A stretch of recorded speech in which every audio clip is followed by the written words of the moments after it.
Hi, everyone. Welcome to our presentation today on measuring and creating an intentional culture. My name is Charles Rogel. I am the Chief Consulting Officer here at DecisionWise. If you're not familiar with DecisionWise, we've been around for a while. We've been in business now for 28 years. I've been with the organization for 20 years, working with clients to measure culture, engagement, and several other things. So got a lot of data and research and benchmarks that I'll be sharing with you today. Before I jump into that, just wanted to let you know that the slides, the data, the presentation today will be available afterwards. You'll get an email with a link to that content.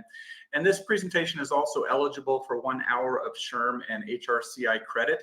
And so after the presentation, you'll get an email with those codes as well to use for your ongoing education credits. Let me jump into our slides today here, and I'm going to mute my screen there a bit. But I want to cover these topics. And so first what we'll do is talk about kind of some recent overall trends that we're seeing in culture and organization, emphasis, that kind of stuff. Then I want to get in and kind of define a bit the terms of engagement here around how we're defining culture and what it means. And then we'll get into these different ways that you can measure culture. Now, this is more from a survey approach. We can talk about kind of doing a full culture audit as opposed to these different components, but I'll kind of give you a methodology here that you can use to really understand your culture better and how to be more intentional about it. So the last slide we'll spend is on what to do. And I do want to encourage participation. So I'll be looking at the public chat and hoping that you all can chime in with maybe some of your experiences around some of these topics and what you're doing to try to define and emphasize culture in your organization. So I'm going to start off with the slide on stuff that we've been measuring over the past few years now. And every year, get together with our group of consultants here, and we come up with kind of our top 5 topics or employee experience trends that we see as we work with clients and conduct employee surveys. We conduct probably 200, 250 different employee surveys every year and debrief those with clients. And so these topics or themes come up either in the initial conversation where they're saying, hey, we're really curious about safety or DEI or communication, or we see these topics emerge from the results from employee responses. So as you all well know, as we go back to 2020 when the pandemic was setting in, most organizations, in fact, all organizations were concerned about safety. Normally safety were topics that were really reserved for maybe our clients in the manufacturing industry, or if you had people kind of out in the field and had to get safety initiatives. But with the pandemic, everyone was concerned about safety, so we included safety questions on the survey. Diversity, equity, and inclusion became a mainstay. Before, maybe 25% of our clients included some questions about that on their employee survey. But after the murder of George Floyd and the social unrest that we had in that year, DEI was a huge topic to measure, to understand, and actually promote within the organization. And then in 2020, we're worried about communication, productivity, and collaboration because everyone was working from home or had kind of these weird working arrangements. The good news is on all these topics is that we saw high perceptions as we measured these. So there was a big concern. Employees were really happy with the effort that companies put in to protect their safety and do these initiatives around DEI. It showed that organizations really cared. And employees were also feeling pretty good about collaboration and communication, a lot more communication going on. And they felt very productive as well. So I'm going to migrate a few years forward, and you can see that some of these topics moved around a bit. So in 2021, we've got working from home as the main topic that we're trying to understand and navigate and see, is it working or not, and what support do people need. Workload increased pretty dramatically, and so we saw lower perceptions on questions that we asked around workload. Retention became a topic because, again, more people were looking around for jobs or maybe moving in organizations. DEI was still a big component, but then culture kind of appeared in conjunction with DEI. So the area was, or the topic was, what's going on with our culture as a result of working from home and all the disruption that the pandemic had brought. Turning to 2022, flexibility and work-life balance came on as the top topic, where people didn't want to give up their work-life balance and the working from home benefits or perks that they had experienced back in 2021. So if you remember in 2021, 2022, all the hybrid work policies were going into effect, and people were feeling like, hey, we're getting some of our flexibility taken away by coming to the office 2 or 3 times a week, whatever the case was. So those were some of the topics that emerged as we measured these things. Retention was still a big topic, but then getting back to culture, DEI is kind of merging with culture at this stage, where it's kind of a topic where we're trying to understand how people are feeling included, but we also want to create a culture of inclusion and that sort of thing. So there was some mixing of those terms and concepts. Workload was still there. Mental health came up a little bit in 2022 with some of our clients, but it kind of fell off the list a little bit as people kind of acclimated to this hybrid work environment and kind of got through the pandemic. Then in 2023, I've got LWB, which is life-work balance instead of work-life balance. So then people really cemented in that, hey, I value my life-work balance. It's life as opposed to work as a priority. And compensation with inflation is the big topic last year. Retention, DEI, B being for belonging, merging there with culture, and then workload. Now what we're seeing is culture is kind of first. So it's culture and DEIB as combined. And so there's a little bit of an emphasis going from DEI as kind of this initiative to culture being the topic that we're shifting to, with DEI maybe being a sub-component there. So what's going on is there's a little less emphasis. What we are hearing as well from clients and CEOs is, hey, did all the effort we put into DEI really pay off? And are the initiatives that we're doing and these measurements really getting us the benefit that we're hoping for in general? And in most cases, we do see benefit here from clients. In other words, as we see this reported on employee surveys, most people are encouraged by the effort. They see improvement in the culture. It's having an impact.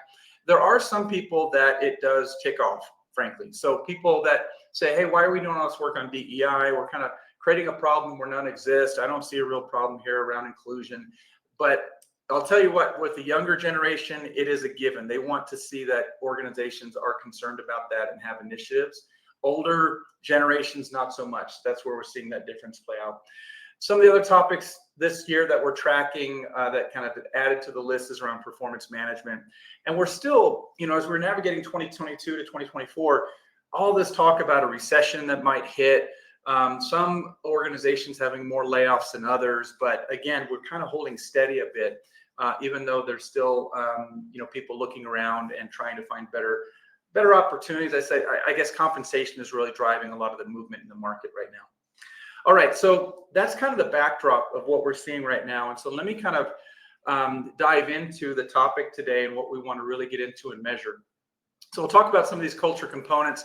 The first, famous quote that you hear about culture is that culture eats strategy for breakfast. And as you do a Google search on this quote, you'll find that it's loosely attributed to Peter Drucker. That's why I have a question mark there, because we're not quite sure if he actually said this or not. But it's a cool quote, and we use it frequently. And the idea here is, again, I'll give you an example. So if you're an organization, you get a new CEO, they come in, they want to change your culture from being one that's been somewhat maybe conservative in the past. Think about like maybe quasi-government organizations, maybe hierarchical, somewhat entitled, to being more of a competitive organization. In other words, we're more sales-oriented, customer-focused, that sort of thing. So we're more metric-driven, results orientation, goals, that sort of thing. That's a big culture shift if your culture is not used to having that emphasis. And so that changes the rules a lot for people. And that's a big disruption for folks who are used to kind of operating and being successful in the old environment. So if you're trying to implement a new strategy that is more performance oriented, you are going to have to do a lot of work to kind of change the mindset of your leaders and the culture of the organization to get them realigned with the new way to kind of play the game. So we'll talk about some of those examples as we go through this a bit more. All right, so let me show you kind of how we think about this. There's basically 3 components here that we look at. Normally, the culture piece is kind of what we build. You'll see our definition here, your values, norms, beliefs, understanding. Essentially, it's the way we do things around here. And the way you'll see this play out is that, for example, if you have a frontline employee who's dealing with a customer and it's kind of a difficult problem, they don't quite have the manual or the booklet in front of them on how to deal with it, the culture will tell them how to maybe navigate that, hey, customer's always right. Okay, I'm going to bend over backwards and be very accommodating here. Or no, we have certain we're very strict on our policies. And so they will then be more strict in how they deal with customer interactions. So that's kind of what our culture does.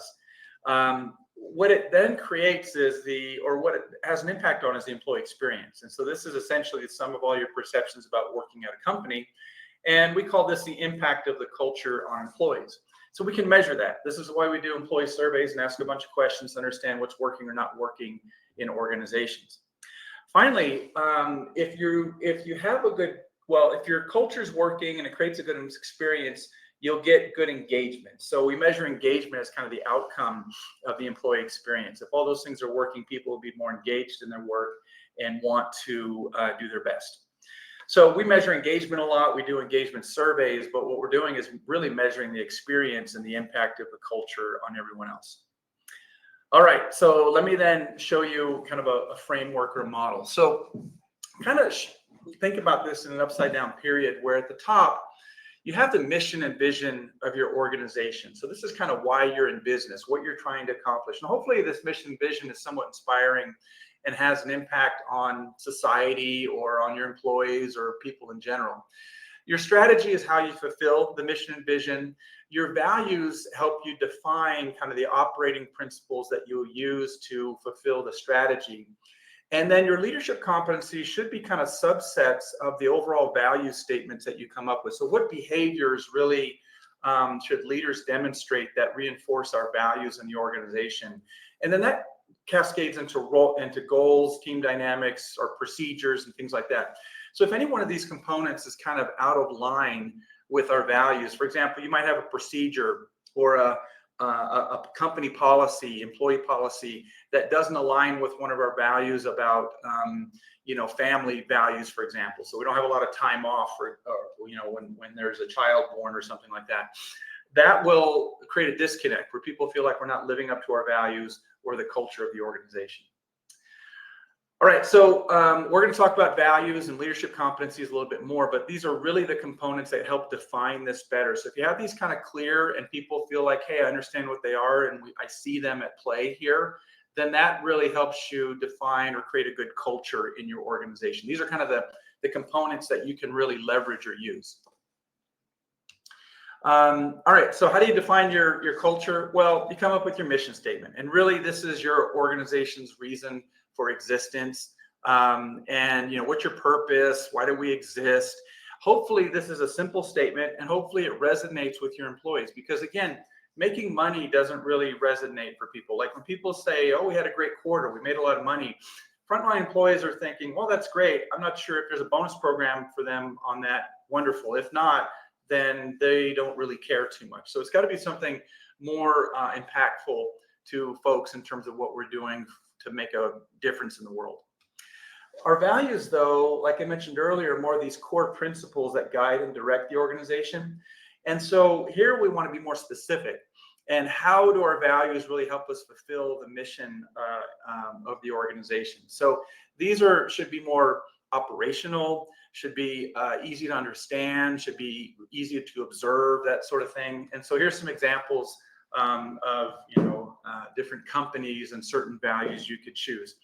Now, on the left-hand side, you want to make your mission statement hopefully a little bit more conversational and inspiring. And you see some examples here. Pixar's is pretty simple: make great films with great people. American Red Cross has a longer one, but again, it's, alleviate human suffering and mobilize and empower volunteers and so on. So they have like a lot of components at play there that they're trying to cover. Your values, I've got a list of like 9 of the most common ones that we typically see, but you want to make a short list, maybe 4, 5, probably max is about as much as people can remember. Because remember, you're probably going to have definitions or descriptions of what like accountability means. And if you get too wordy, And if you get too long in terms of how you define these, it's harder for people to really adopt them and use them in the organization. So the first thing we would say, kind of stage one in understanding and measuring your culture, is how aligned people are with your mission and values. And so you'll see some sample statements here that we've used over the years to really measure this. So are you comfortable in the culture? Do I feel like I belong here? Question number two, honestly, probably the leading indicator of a healthy organization overall. If you see a high score on the belonging question, we see high engagement, we see high retention. Really, it's a kind of good overall outcome statement of what's going on. Doesn't give us too much detail, but it's a good overall statement on how an organization is performing. Then you get into the more detailed items about, understanding the mission and values and goals. That's more about how you're communicating those in the organization. Are those posted on the walls? Do we talk about them frequently? And then, are they important to me personally? This is where we're getting more to the alignment. So question number 4 on this list here too. And then you can do more about the values. Do we live up to our company values? Like question number 10 at the bottom, you would phrase it as, do we live up, how well, or we live up to the company value of accountability? And you would just have that as one statement. And you have another one, we live up to the company value of customer service, and so on. And this is on a 5-point agreement scale. So you'll be able to see kind of how people are agreeing with each of these statements and then break those out by your different demographics. So kind of stage one in terms of understanding your culture and alignment with the culture. These are helpful if you've already done a bunch of work to really define these things and people are pretty educated on what your values are. What people will see generally as these questions perform, and let me show you a few on this next page. Here's that belonging statement at the top. These are our global benchmarks. So we'll look at this data, probably over 400 organizations, 700 and some survey administrations. So every year as we're looking at this data, back in 2022, that belonging question, 79% of people said agree or strongly agree. In 2023, we found that 80% of people were saying agree or strongly agree to that statement. So we are seeing some, these are pretty stable as we look across the organizations that we've worked with over the past few years. So this gives you an idea of cultural alignment, just using these 3 questions here. In general, most people agree with these statements and feel pretty comfortable in their organization's culture. All right, so the next step is if you've done a pretty good job of communicating your values in the organization, then we'd say, well, let's then evaluate how people perceive these values. And so we do a rank order exercise. Now, typically we'd say, let's state the value and also give a short definition so people have an understanding of what we're asking about here. And it's very simple. We tee up these 2 questions on a survey. We have them rank order these. They just kind of slide them around top to bottom in terms of how they might rank these. And we get an output that looks something like this. And so if we said, give us your top 3, this is a very small sample size, but you'll notice that performance, for example, got mentioned second the most. Accountability got mentioned the first. So people are saying, yeah, number 1, we're all about accountability in this place. We see that emphasized quite frequently. Number 2 is performance. So yeah, we're kind of accountable and performance oriented. Number 3, we would kind of see teamwork down here because it got mentioned most as the 3rd choice. But passion is also here as well, which kind of ties into some of these. Respect is a little bit lower. We're not seeing many hits on that one, for example. So this might indicate that, yeah, we're pretty good on teamwork, but maybe we're not as nice to each other sometimes in terms of how we go about getting work done. If we compare that and say, well, what are most important to you? Here we've just kind of switched this exercise here. I'm just kind of playing around with some of the data. But you'll notice that teamwork comes up higher in terms of the 2nd choice. I'm using the same numbers just to give you an example. Respect comes up higher. So people are feeling like, hey, we really need to work on respect around here more. Now, it doesn't mean we need to lessen the emphasis on accountability or performance, but people would say we need to treat each other a little bit better in terms of the respect topics here. So this is kind of some of the insights that you can gain if you do this kind of comparison on your values, how they're emphasized. You could also say, how should they be emphasized in this organization to get this kind of comparison overall within your company.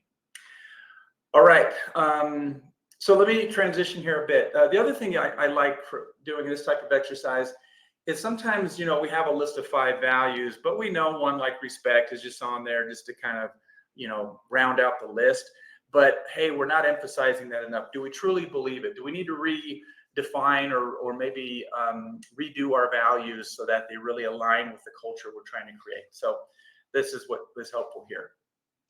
The other thing you'll get is you can also split this by demographics. So you might look at this by different locations, by different job roles, departments, that sort of thing. And you get a feel for how the values are playing out across different groups. All right, so now I'm going to go on to our third item here out of the 5 that we'll cover. This is about culture archetypes. Now, most of you are probably familiar somewhat with this competing value framework that was developed by Quinn and Rogel back in 1983. It's been around for a while. There are several topics or dimensions here that you can use. And let me just respond to this question here. Is 5 values the best? Usually sticking to 3 is a good recommendation. I like 3. I think 4 is kind of a healthy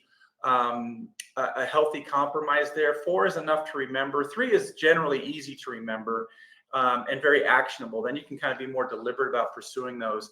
4 is what I typically see. 5 is on the high end. If you get to 6, I think you're going to lose some traction. There's just too many to remember, and you're not going to be able to give enough focus to each of those. So there's some flexibility. I'd say 3 to 4 is a good number. So back to the archetypes here. As you look at your culture and thinking about the dominant cultural archetype, this model is based on, okay, are we more of a flexible organization or focused? Are we more externally oriented, for example, towards our clients, or internally oriented towards ourselves? And then you come up with different descriptions here. Now, the original model uses different wording. We came up with these words because they all started with C, so they're a little bit easier to remember, and they are a little bit more conversational as well. So we've got kind of the collaborative box up at the top, which is more about people orientation. So I always say, if we're more people-oriented culture, we're based on relationships, maybe a flatter matrix hierarchy, more inclusive, that kind of thing. There's also some cons here, though. So if you are a collaborative organization, you could be a little bit slower to make decisions because you got to get so many people involved to kind of make a decision, and you're always looking for consensus. That might also result in groupthink, where we're not challenging each other as much because we're all trying to get agreement before we move forward on some topics. The other one's creative, which is more innovative, empowering, and nimble. However, on the flip side, it may lack focus because we're always changing direction. So that would result in too much change and maybe some unfinished products or projects.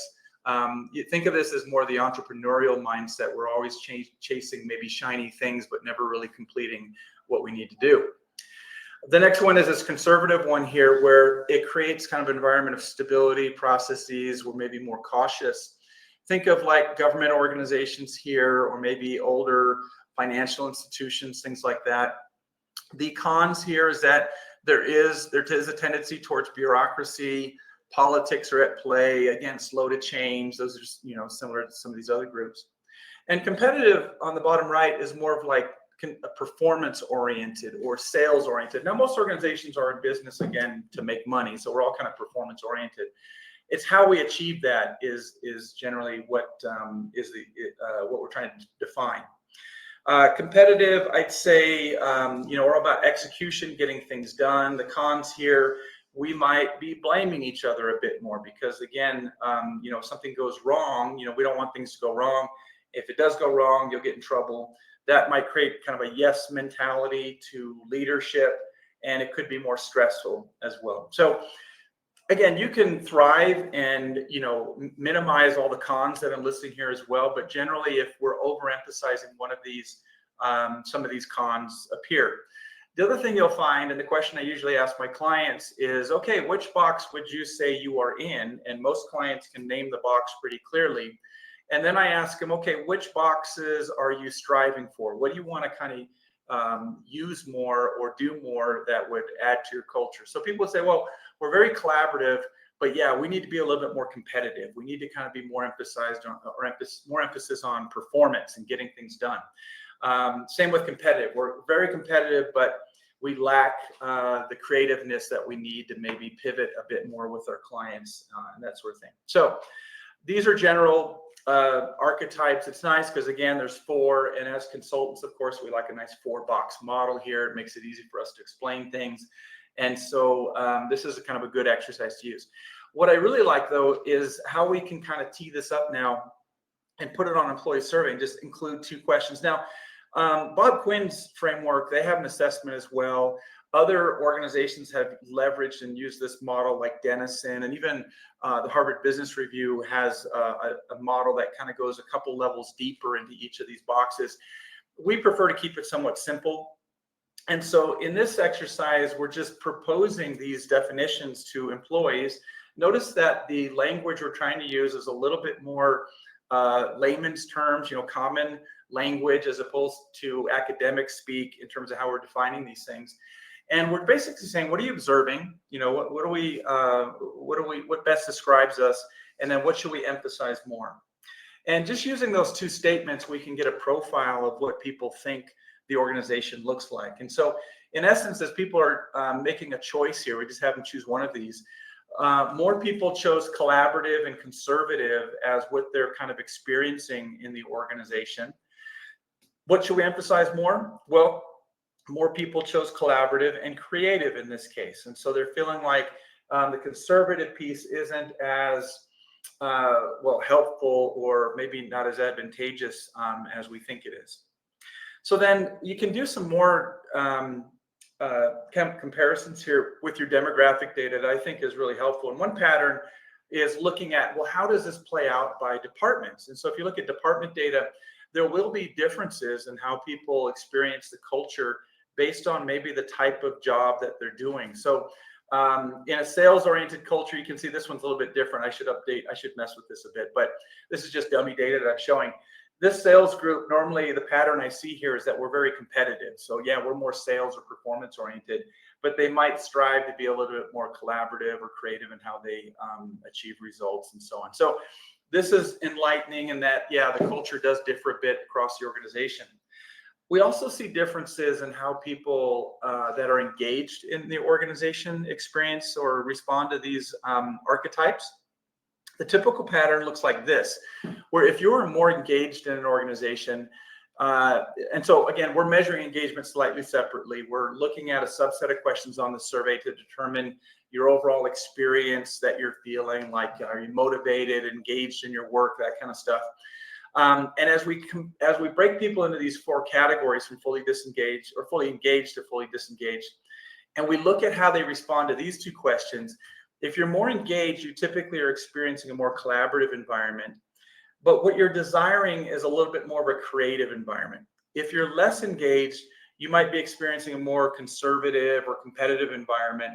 But what you're desiring is a more collaborative environment. So engaged people kind of already feel like there's a collaborative environment that they can thrive in, but they want a little bit more creative, maybe empowered experience overall. Compared to those that are less engaged, they are not feeling like it's very collaborative, that not listened to, like their opinion doesn't matter as much. And so they're desiring that a bit more to kind of re-engage in their work. A couple other breakouts that I usually find are interesting. We see some interesting patterns are in comparing like manager versus non-manager perceptions here. Manager perception is a little bit higher on some of these collaborative topics compared to non-managers. And then you can also look at gender or tenure or any other demographics that you have in your data. So it gives you an idea that, hey, these types that we're proposing here, they don't perform or don't exist consistently. There's going to be some differences, and this is helpful to kind of understand your culture a bit more. All right, so let me transition now to derailers. Now, culture derailers are kind of those things that inhibit your ability to really create a thriving culture. So these things get in the way, and we've touched on some of these already when I showed some of the cons on those cultural archetypes. But some of these are measured consistently on employee surveys. So we might look at like a question that deals with how our processes are working in the organization. If you get a low score on people's perceptions around processes, that typically indicates that we have maybe higher level of bureaucracy in the organization. Conflict or psychological safety can be measured by understanding people's perceptions around being able to speak up and feel listened to. Decision gridlock, you can ask about how decision making works or how we get things done. Accountability, DEI. So some of these are kind of the reverse, like these lack of employee voice or job security. These are kind of the reverse of these positively worded statements that we already include on most surveys. So we can kind of point out that, hey, the siloing one means we have a lack of collaboration. Departments are really siloed. They're not cooperating with each other. That's a typical indicator of poor collaboration. And then other things, we have stress, too much change. I'm trying to think of other examples I'm seeing lately within organizations. Stress and workload usually detracts a bit. Too much change can factor in as well. So some of these I see appear more than others. Usually employee voice is one of those. The stress topic comes up a lot. And micromanagement, so lack of empowerment, for example, from your manager can also be one of those things. So give you an example. Here are some of the statements that we might use to understand derailers. Generally, our benchmarks show that we do pretty well. So at the top, treating people with respect, or at least from the supervisor standpoint, very high. Empowerment from a supervisor, 83% favorable is what we typically see. At the bottom, here's this siloing topic I just teed up. We work effectively across departments and functions. Typically, we see only 59% of people agree with that statement. Fair and accurate ways of measuring my performance. There's value in feedback and input, 66%. So these are kind of the tougher topics that we see that detract from your culture if they're not working well. All right, so next one, and I'll get to this here, is around our leadership competencies. So getting back to this model, you have your values. If you're trying to hold your managers accountable to those values, because it's one thing to say, hey, we got these values, this is how we operate. People are going to look around at leadership specifically and say, I'm not seeing it. Like, managers are not accountable around here. They enforce accountability on us, but when it comes to them, I'm seeing them sidestep stuff. They don't take the blame or accountability for things that go wrong. They're always kind of passing it off. So if people aren't seeing your leaders live up to the values, it is very hard to have any culture change happen in your organization, because that's who they're going to model and look for first. So you have to have your leaders aligned with the values, and your competencies that you're measuring them on also align with the values. I've seen organizations where when they go through a major cultural change, after a year, if they're not seeing managers kind of get on board and get aligned, they do let managers go that are resistant to that change and still trying to reinforce the old values that don't work. So leadership competencies are important, and leadership competencies as a subset of your values, or at least defining the behaviors that reinforce the values, are very important. So this is where we get into 360 assessments. We do a lot of these. This is kind of the best way to really kind of tie this and tighten up the approach that you have around measuring these behaviors and values. Now, normally these can be pretty comprehensive, 70 or so questions are really development focused. So again, we're not trying to do a performance review here, but we're trying to give them insight in terms of how they're being perceived around these competencies and behaviors that reinforce your values. And so generally, you debrief the results, they create an action plan. We want to make sure that they're kind of aligned. The outcomes are these things on the right-hand side. And really, it's the bottom bullet point that we're trying to create, is this reinforcement of culture values. If you do 360 assessments with your leaders that are tied to your values, it shows them that you're serious about this stuff and they know what to be held accountable to. It also reinforces the definition and behaviors that you're trying to act, because a lot of times people look at your list of values and they'll think, well, that's great. I don't know what that really means. I got my job to do. And so they're not thinking too much about how to act on those values. 360s really bring that to the forefront. Now they know the behaviors that they're expected to follow, and they're very well defined in a 360 assessment. So there's various ways you can do this. we have some standard versions that we normally work with organizations on that measure, basic leadership competencies that are important to success. On the right-hand side, though, are really what you want to do is create your own competencies, behaviors around your values. Now, you can use several of the standard questions or competencies that already exist out there. But, and we have a library, competency library with over 320 different questions and derailers and things like that. And you can kind of mix and match and create those. But the idea is that you want to, again, get alignment with your leaders along these values to create the culture that you're trying to reinforce. I'm not going to spend too much time kind of showing you outputs here, but you can get a lot of good data here. And I'm showing you some of the individual reporting templates or outcomes that you can see.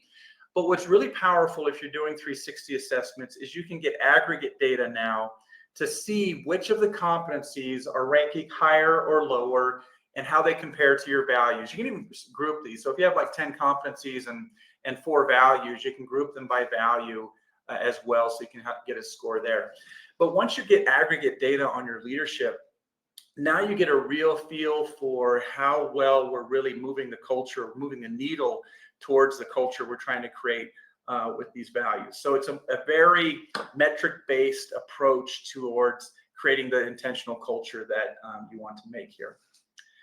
All right, so I'm going to kind of conclude here. You can tell this is where I get to the point of the presentation where I realize that I talked really fast, and we're towards the end. So I want to encourage any questions or extra input or experiences that you want to, please pop those in the public chat. I'd love to kind of read those and respond to those as we go. But what do you do? Okay, so first of all, communication is really important. As you're rolling out your mission and values, maybe they've been sitting around, they're kind of dusty and you haven't done much with them lately. Maybe you're coming up with new ones. The important is just to kind of keep them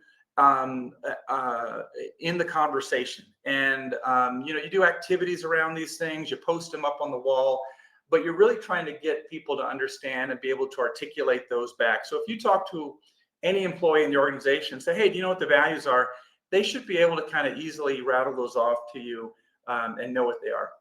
Then you get into the measurement piece, and you can do this with your employee survey or pulse surveys or whatever you want, but you're trying to understand alignment towards the values and these cultural archetypes. You want to identify what your derailers are. Now, many of you would say, oh, I know what our derailers are around here. Yeah, we don't, listening always comes up. People are always complaining that leaders don't listen to employees and that sort of thing. So that's our derailer.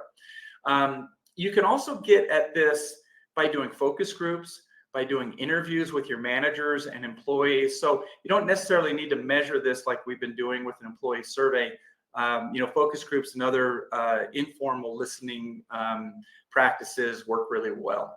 But the thing at the end here, number 4, is really kind of the X factor in terms of really reinforcing those values and getting your leaders aligned with those. If you don't get your leaders aligned with your values and your culture, you're not going to be successful in that change in the organization. So that's why these 360 assessments are really helpful in reinforcing that and also describing that, right? So once I know what I'm being measured on, I'm going to strive to live up to those expectations. All right, so let me now kind of get to our last slide, basically our listening solution. So here's our pitch. If you're doing some of these things and you're already conducting an employee survey, you can add in a few of these questions at the end, that value ranking approach, that culture archetype ranking too. That gives you a little extra data in terms of how to do this.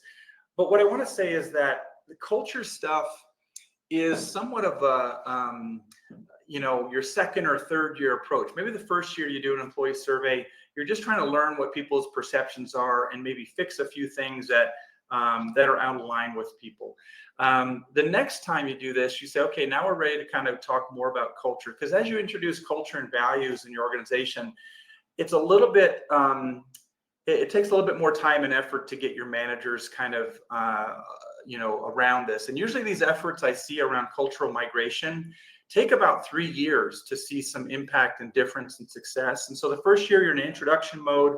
The second year, you're holding people more accountable to those behaviors. So maybe the first year you run a survey, you're just providing data back to managers and really helping them understand what we're looking at here.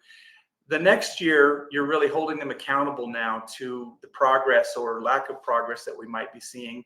And the third year is really where you're really seeing greater alignment throughout the organization. So let me respond to a couple of questions here as we go through this. So Cheryl's asking about viewing culture as non-agnostic. Let's see, does it look and feel the same, or are there nuances? So I'm trying to understand the question here better. Maybe you could follow up on this one, Cheryl. Non-agnostic meaning, hey, we really haven't defined our culture, or we haven't taken a stance. And so and I would say in terms of what I shared today, yeah, there are definite nuances here. In fact, you don't have to use, like, what I've shared here isn't like a step-by-step do these exact things. It's more, let's understand our culture a bit and measure the topics we think are important. So there's a lot of flexibility in how you approach this.